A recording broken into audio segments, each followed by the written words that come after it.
Bienvenue à tous, c'est Info Soir. Voici les titres de ce jeudi. Sa Majesté le Roi préside au Palais Royal à Rabat une séance de présentation de la feuille de route relative au développement de la formation professionnelle et à la création des cités des métiers et des compétences.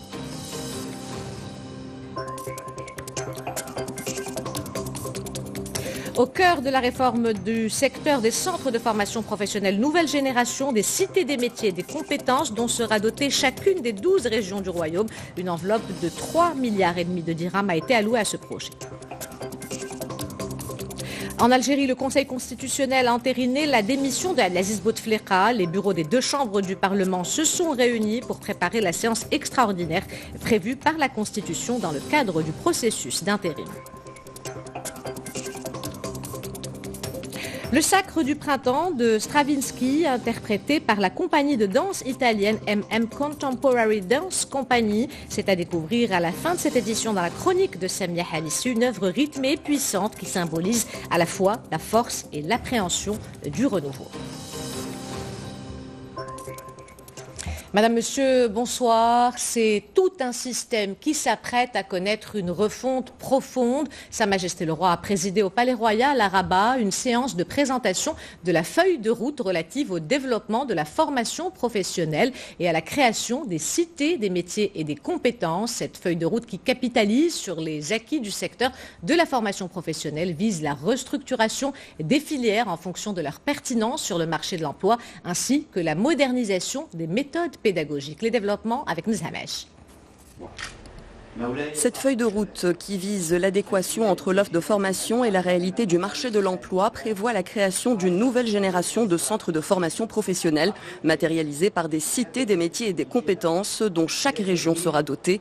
Ces structures de nouvelle génération fonctionneront sur la base du principe de la mutualisation dans un esprit d'optimisation de l'utilisation des ressources communes disponibles, notamment en ce qui concerne les plateformes numériques, les centres de langue, les career centers, les bibliothèques et médiathèques, les internats et les terrains de sport. Les cités des métiers et des compétences abriteront différents secteurs de formation, comme l'a décliné le ministre de tutelle Saïd Hamzazi. Le digital offshoring sera déployé dans les 12 régions du Royaume. L'intelligence artificielle sera proposée à Rabat Salé Kenitra et Casablanca Stade. L'agriculture agro-industrie et l'industrie sera proposée dans la majorité des régions, avec des filières relatives à l'industrie navale à Agadir et Casablanca. 8 régions accueilleront des formations dans l'hôtellerie-tourisme, 8 régions également disposant d'un CHU fonctionnel ou en cours de construction accueilleront des filières de santé. Les filières relatives à l'artisanat seront déployées principalement à Fès-Meknès, Marrakech, Safi et Drat Filelt. Casablanca, Rabat et Marrakech seront dotés de filières relatives au service à la personne. Les cités des métiers et des compétences devront aussi développer des programmes relatifs à l'emploi non structuré. En outre, et conformément aux orientations royales émanant des réunions précédentes, ces cités pourront accueillir et développer l'ensemble des programmes destinés aux jeunes travaillant dans le secteur informel, visant à renforcer leurs compétences techniques et transversales, notamment en langue, et afin de leur permettre d'intégrer le secteur formel dans des conditions satisfaisantes. Les cités des métiers et des compétences seront filiales de l'OFPPT. Elles nécessiteront un investissement de l'ordre de 3,6 milliards de dirhams. Les études relatives à leur déploiement seront réalisées au courant de ce mois. L'échéancier de la feuille de route relative à la formation professionnelle prévoit le lancement des études relatives à la consistance physique des cités et à leur ingénierie pédagogique dès ce mois d'avril 2019, ainsi qu'un démarrage des constructions en janvier 2020. Et afin que l'ouverture progressive de ces nouvelles structures puisse débuter à la rentrée 2021 et se poursuivre à la rentrée suivante. La feuille de route présentée ce jour à Sa Majesté le Roi Mohammed VI propose ainsi un nouveau modèle de centre de formation professionnelle pour faire de ce secteur un véritable levier de croissance économique et un facteur d'enrichissement du capital humain conformément à la vision et aux orientations déclinées par le souverain.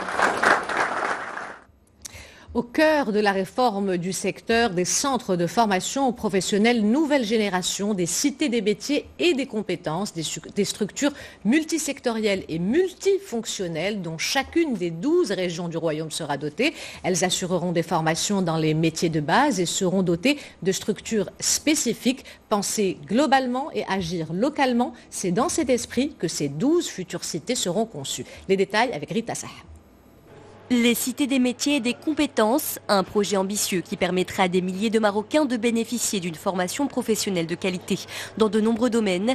Dans quelques mois, les 12 régions du royaume se doteront de ces 12 centres d'apprentissage nouvelle génération. Des unités multisectorielles, multifonctionnelles et mutualisées, intégrées dans des écosystèmes régionaux abritant des filières à fort potentiel d'emploi. Les étudiants pourront apprendre et se former en alternance, étudier les langues étrangères et mettre en avant leurs compétences dans différents secteurs, notamment l'agriculture, l'industrie, la pêche, le tourisme, l'artisanat, l'industrie, le digital, la santé ou encore les services à la personne. Des pôles qui prendront en compte les spécificités de chaque région. Certains secteurs porteurs, à l'image de l'industrie, la pêche, le tourisme, la santé, l'agriculture, feront partie des cursus les plus proposés dans les cités des métiers et compétences. Les étudiants pourront se former dans le digital, dans tous les centres du royaume, un secteur clé d'avenir créateur d'emplois. À Bnimlel, Khnefra, Fesmeknes et Sousmassa, les futurs apprentis pourront quant à eux développer leurs connaissances et se former, notamment dans le secteur artisanal, tandis que les disciplines afférentes au pôle intelligence artificielle seront proposées à Casablanca Stade et Rabat Salé Kenitra.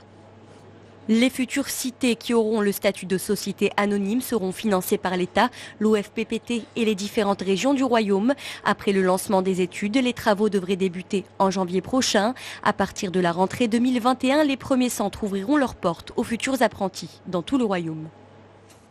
Et comme vient de le souligner Rita Saha, chacune des 12 cités des métiers et des compétences sera organisée en société anonyme, filiale de l'OFPPT. Les coûts de financement et de fonctionnement de ces structures seront mobilisés par le budget général de l'État, les fonds de l'OFPPT et la région. Une enveloppe de 3,6 milliards de dirhams sera nécessaire pour mener à bien ce projet. Mehdi Boukhari pour le reste. Intégrées dans les écosystèmes régionaux, les nouvelles cités des métiers et des compétences devront être de véritables incubateurs des filières à fort potentiel d'emploi.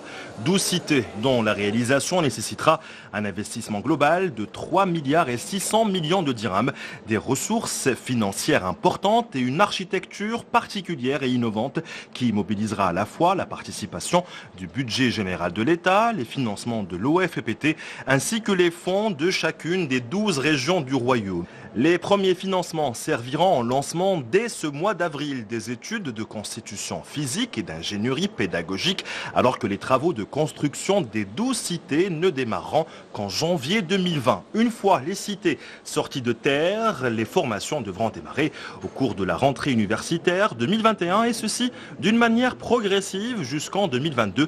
Des cités innovantes à la structure financière particulière et avec une gouvernance tout à fait nouvelle, constituée en tant que société anonyme, filiale de l'OFPPT. Ces structures pédagogiques seront présidées par un professionnel épaulé au quotidien par un conseil d'administration. Un conseil constitué de plusieurs membres représentants de l'État comme le wali de la région, les responsables de centres régionaux d'investissement ou encore de l'ANAPEC ainsi que le président du conseil de la région. Les professionnels issus de fédérations professionnelles, de la CGM ou encore des chambres professionnelles devront également siéger au sein du conseil d'administration de chacune des 12 nouvelles cités.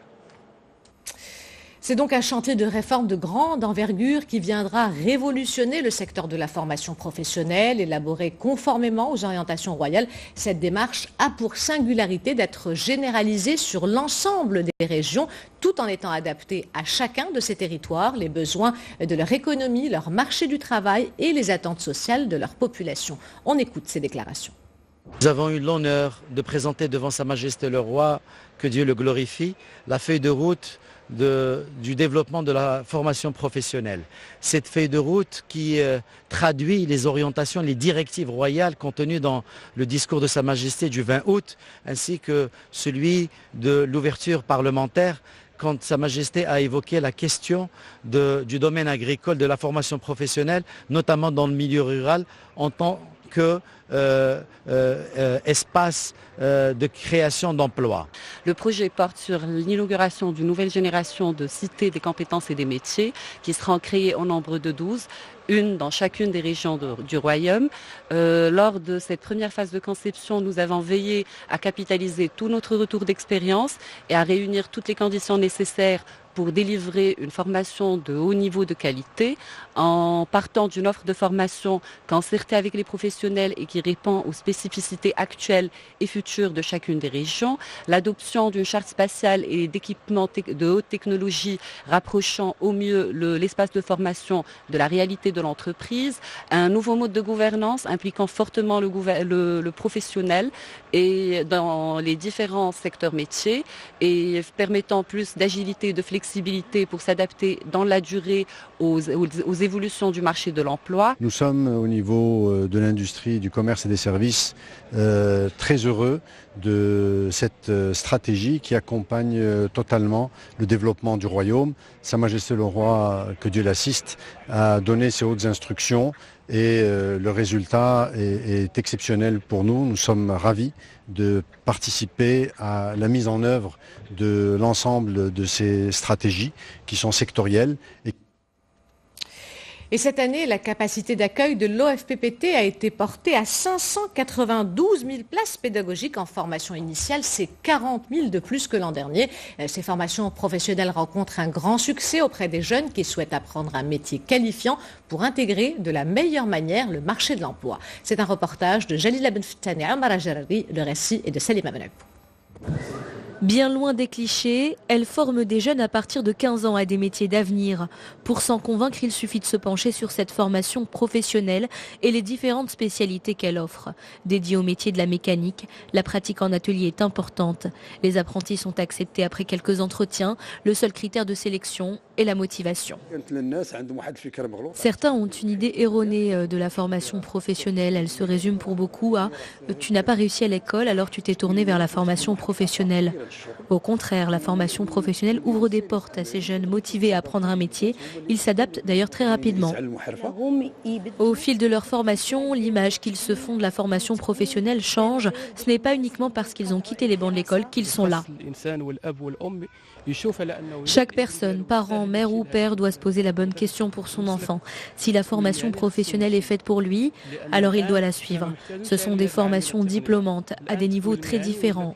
Il y a des formations qualifiantes, des spécialisations et la qualification des techniciens et techniciens spécialisés est proposée également. Chaque année, un peu plus de 200 000 élèves, collégiens et lycéens confondus, quittent les bancs de l'école sans diplôme. Pour bon nombre d'entre eux, pas faits pour le système scolaire traditionnel, ces formations représentent une solution. Je l'ai fait pour mon avenir. J'ai arrêté l'école et grâce à la formation professionnelle, j'ai appris la coiffure et je travaille aujourd'hui. Il y a des opportunités, bien entendu, quel que soit votre niveau scolaire, vous pouvez apprendre un métier, un domaine qui vous convienne. J'ai suivi une formation en 1967. J'ai travaillé grâce à cette formation dédiée à l'époque au métier de la soudure. L'an dernier, 544 000 apprentis ont appris un métier parmi les 187 filières existantes en formation initiale, créées spécialement pour aider ces jeunes à trouver leur place dans la société.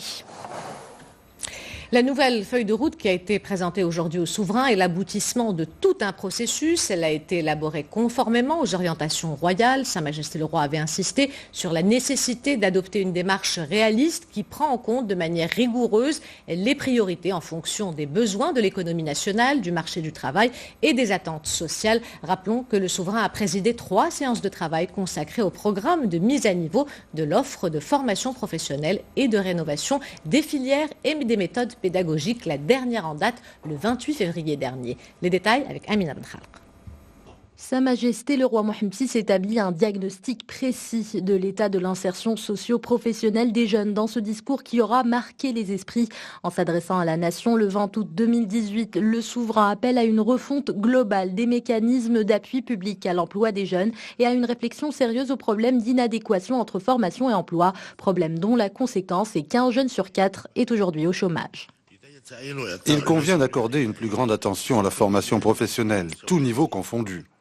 Il importe aussi de mettre en place une nouvelle génération de centres de formation et de qualification des jeunes qui seront propres à répondre aux exigences actuelles et à prendre en considération les spécificités et les besoins de chaque région. À cet égard, le fonds Hassan II pour le développement économique et social contribuera à la construction et à l'équipement de nouveaux centres de formation professionnelle pour répondre aux nouveaux besoins. Sa Majesté le roi Mohammed VI engage également le gouvernement et les acteurs concernés à prendre des mesures pour revoir en profondeur les spécialités de la formation professionnelle, mais aussi pour moderniser les méthodes pédagogiques appliquées. Après cette séance de travail début octobre 2018, le souverain accorde un délai à la commission présidée par le chef du gouvernement pour qu'elle lui soumette un programme de projet pour restructurer ce secteur. Toujours en vue d'assurer le suivi de la question de la qualification et de la modernisation de cette formation professionnelle, Sa Majesté le roi Mohammed VI préside le 29 novembre une deuxième séance de travail, séance durant laquelle le souverain s'enquiert également de l'état d'avancement du plan d'accélération industrielle lancé il y a plus d'une année à Agadir et qui a pour ambition de créer 24 000 emplois. Une troisième séance se tient ensuite le 28 février 2019, toujours au Palais Royal à Rabat. Le souverain appelle alors les départements concernés à adopter sans plus tarder une approche réaliste qui répond aux besoins de l'économie nationale et du marché du travail. L'objectif est toujours le même, faire de la formation professionnelle un levier de compétitivité pour l'insertion de la jeunesse. Voilà ce que l'on pouvait dire ce soir sur ce secteur et cette séance de travail consacrée au développement de la formation professionnelle. Nous ouvrons la page internationale avec l'Algérie où le Conseil constitutionnel a entériné la démission d'Abdelaziz Bouteflika. Hier soir, l'ex-président démissionnaire a demandé pardon aux Algériens dans une lettre d'adieu. Aujourd'hui, les bureaux des deux chambres du Parlement se sont réunis pour préparer la séance extraordinaire prévue par la Constitution dans le cadre du processus d'intérim. Rizlan Taïbi pour le reste. Constatant que le régime en place commence à s'écrouler comme un château de cartes, les Algériens sonnent l'Allali. Dans leur collimateur désormais le général Gaïd Salah, celui qui avait fidèlement servi l'establishment depuis sa nomination en 2004. Il était même l'un des fervents défenseurs d'un 5e mandat de Abdelaziz Bouteflika qu'il avait promis de défendre jusqu'à la mort avant de le lâcher in extremis pour assurer sa survie. Gaïd Salah est un pilier de ce régime. Il doit partir. Tu dégages avec tout le pouvoir, Gaïd Salah. On est tous unis ici pour te dire, toi et ta clique de dégagez tous. Les contestataires réclament la mise sur pied d'institutions de transition à même de réformer le pays et d'organiser notamment un cadre juridique garantissant des élections libres. C'est au président du Conseil de la Nation, Abdelkader Ben Salah, qui va diriger l'Algérie par intérim pour les 3 prochains mois de préparer ce scrutin et de remettre ses pouvoirs au nouveau président élu. Les bureaux des deux chambres du Parlement algérien se sont réunis ce jeudi afin de préparer la séance extraordinaire prévue par la Constitution dans le cadre du processus d'intérim. Direction la Libye où le secrétaire général de l'ONU s'est rendu pour sa première visite dans ce pays depuis sa nomination à son poste en 2016. Antonio Guterres a annoncé son arrivée à Tripoli sur son compte Twitter, ajoutant qu'il était totalement résolu à soutenir le processus politique en Libye qui conduira selon lui à la paix, la stabilité, la démocratie et la prospérité. De son côté, le maréchal Khalifa Haftar a ordonné à ses troupes d'avancer et d'entrer dans la capitale de la Libye, Tripoli, siège du gouvernement d'union nationale.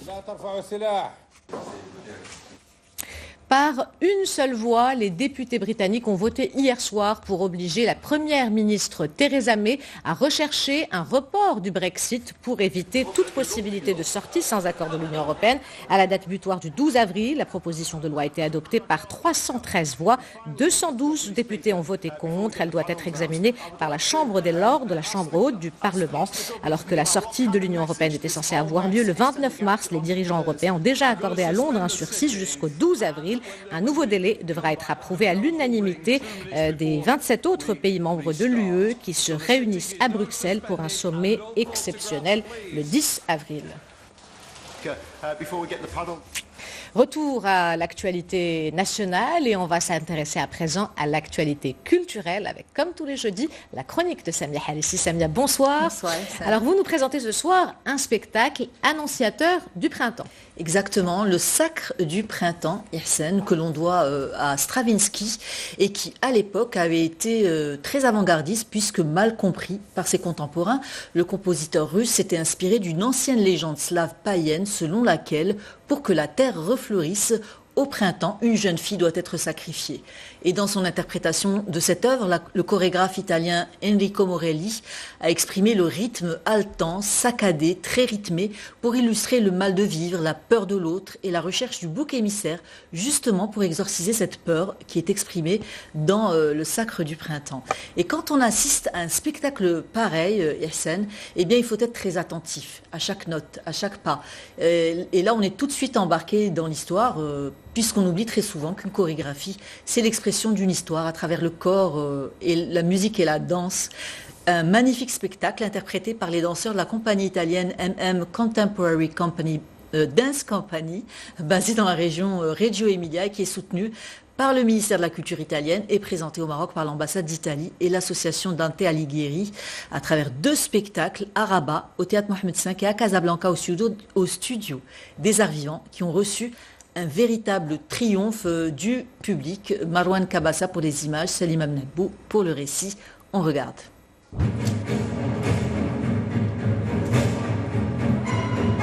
De vieux sages assis en cercle pour observer la danse de la mort d'une jeune fille sacrifiée au cours d'un rite païen pour faire refleurir la terre. C'est exactement comme cela qu'Igor Stravinsky a entrevu le Sacre du printemps avant même d'en composer la musique, une parabole de la condition humaine, universelle et intemporelle. Le thème traite de l'acharnement de l'homme contre son prochain. Quand un peuple a peur, il cherche un bouc émissaire à travers les personnes qu'il ne connaît pas et qu'il ne comprend pas. Une chorégraphie de Michel Merola qui puise son essence dans l'esprit même du chef-d'œuvre musical de Stravinsky. Un ballet tour à tour intense et aérien, interprété avec grâce par les danseurs italiens de la MM Contemporary Dance Company. La musique monte crescendo du début à la fin du spectacle, c'est de plus en plus intense physiquement et c'est assez éprouvant.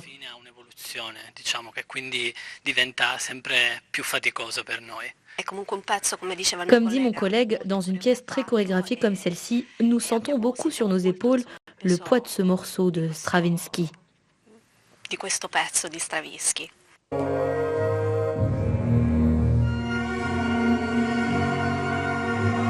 La chorégraphie de Merola, confrontée à la musique obsessive et répétitive, exprime avec force tout l'éventail des relations humaines. On continue en rythme avec un spectacle qui constitue un voyage à travers les styles les plus importants du flamenco cette fois-ci. Oui, c'est un peu comme une promenade dans les différents styles du registre flamenco. Le spectacle s'appelle Tirititran por el camino vengo. Comprenez, Tirititran, par le chemin, enfin, je suis sur le chemin. Interprété par la compagnie Charo Cala, un spectacle de la pure tradition flamenca dans lequel on retrouve toute la palette des sentiments humains, la passion furieuse, l'amour inconditionnel, le poids de la mort, la douleur, la résignation, la douceur, la joie, et qui s'exprime à travers différents styles de flamenco. Et on ressent bien ici qu'il est né de la rencontre d'un mode d'interprétation orientale et de tradition musicale occidentale. Une belle initiative de l'Institut Cervantes et de l'École supérieure des arts visuels de Marrakech, les SAV. Et si vous avez raté hier à Marrakech, le spectacle est présenté demain à Agadir. Un avant-goût dans ce reportage d'Isa Chakri et Mohamed Chihima. On regarde. Fluidité et rythme frappé, respiration et accentuation, ce spectacle se nourrit de l'énergie du flamenco pour devenir l'expression d'émotions vives. Les artistes livrent à travers la danse flamenca leur propre vision de l'existence, intense, profonde, mais aussi délicate, joyeuse et mélancolique. Une mise à nu sans artifice, permettant de revenir à l'essence même des émotions. Le spectacle de ce soir offre un moment magique durant lequel le public laisse libre cours à son imagination et c'est ce qui m'a inspiré l'écriture des paroles chantées.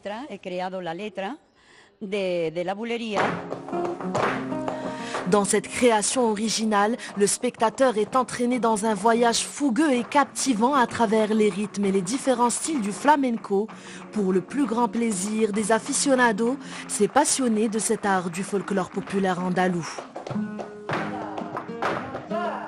C'était juste magnifique, un très beau spectacle. On suivait le spectacle ici avec nos corps, mais l'âme et les esprits sillonnaient un peu le ruelle de Séville et de Grenada et de Cordoba. C'est un moment de joie, un moment de ravissement extraordinaire. C'est vraiment, la musique restera toujours le langage des émotions. Le spectacle reprend différents moments des œuvres déjà présentées par la compagnie espagnole, notamment à Séville, à Miami et aujourd'hui au Maroc. Alors du flamenco, Samia, du ballet, qu'est-ce qu'on peut découvrir d'autre cette semaine?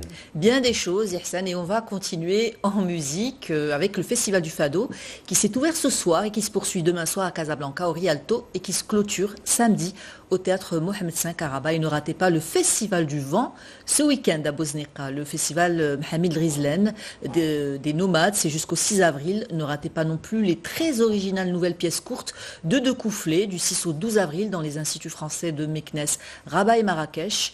La Casa Fashion Show revient le 20 avril à Casablanca.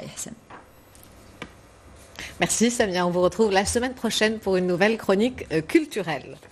Avant de nous quitter, je vous rappelle l'une des principales informations de ce journal, c'est tout un système qui s'apprête à connaître une refonte profonde. Sa Majesté le Roi a présidé au Palais Royal à Rabat une séance de présentation de la feuille de route relative au développement de la formation professionnelle et à la création des cités des métiers et des compétences, des centres de formation professionnelle nouvelle génération. Ils seront réalisés dans toutes les régions du pays grâce à une enveloppe budgétaire de 3,6 milliards de dirhams, 12 structures au total, toutes multisectorielles et multifonctionnelles.